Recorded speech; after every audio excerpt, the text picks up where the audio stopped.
Every morning, this guy wakes up and says /daily plan into his AI, and it connects into his calendar, his daily meetings, his emails, his sales data, his CRM, to give him a full dossier on everything he needs to do that day. There's no clicking, no typing around, pulling things from 5 different apps, just talking. This is what a real AI-powered operating system looks like in 2026. Dave, can you share your screen and show us what happens when you wake up in the morning and open Claude Code?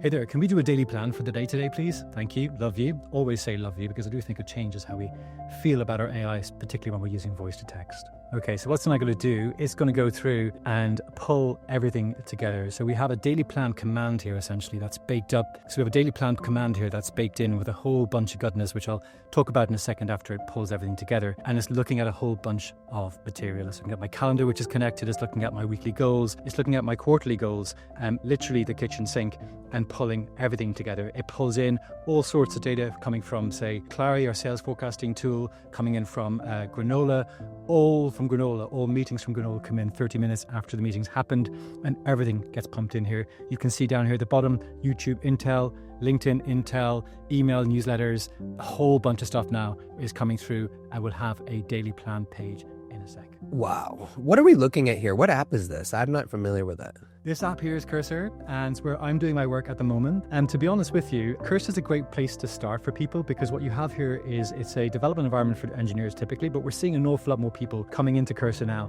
to do non-engineering work, and particularly around kind of creating their own personal operating systems because essentially it's just a bunch of text files, right? So if you look over here on the left-hand side, I'll just expand it, and there's a whole bunch of noise over here. Quite frankly, I don't even need to know where anything is, but over here I'll have, let me just go up to the top here, you'll see whole power system here in a second, inbox, projects, etc., etc.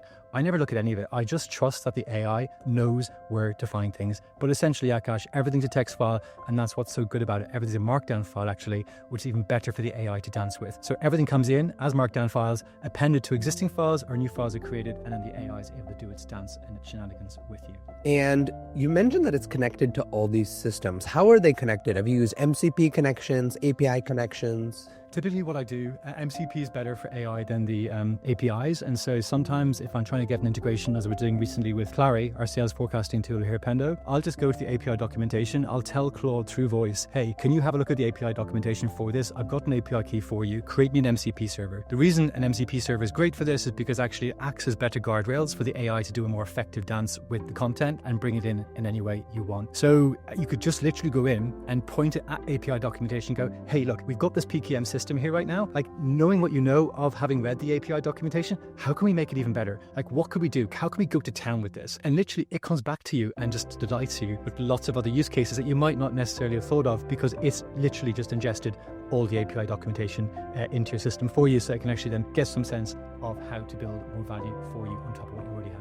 Awesome. And we obviously see that you're not typing, you're talking. So what app are you using for voice to text? Yeah, I've been a fan for SuperWhisper for about 3 years now, but actually recently now Wispr Flow.ai have come on the market. They've got a whole ton of funding, about 80 million. And so it's increasingly I'm going that way because they've got a whole team, a massive team behind it, rather than SuperWhisper. It's just a one-person company right now. And I'm finding I'm getting a lot more out of Wispr Flow. Wispr Flow is kind of just press a button, talk to it, and then it just gives you back what you need. And SuperWhisper is really interesting because it has these different modes. So you can have a mode for giving feedback on a Google Doc, a mode for writing an email, a mode for a Slack message, and essentially it knows what software it's in and it's able to invoke that mode. Each mode has its own prompt essentially saying, hey, take whatever I've said and turn it into a short Slack message and put a suitable emoji into it. So you can craft those modes with SuperWhisper, which is quite cool. But yeah, it depends how much you want to lean into either of those two tools. But Wispr Flow seems to be now the one that has the most adoption. Today's episode is brought to you by Pendo, one of those product management softwares that I've been using for nearly a decade now, which started with things like analytics, but now is much more. It has agent analytics, so you can measure how your agent deployments are doing internally. It has churn prediction, so that you can proactively understand this user is about to leave, let's go take some action. It has guides. It has pretty much everything a product management team might want. So if you want to take your product management team from the old way of working to the new way that we're showcasing in this episode, be sure to book a demo for Pendo. Use the link in the description. If you're a big enterprise account in EMEA, you might even get Dave on the call. And now back into today's episode. I hope you enjoyed that short clip. You can check out the full episode here.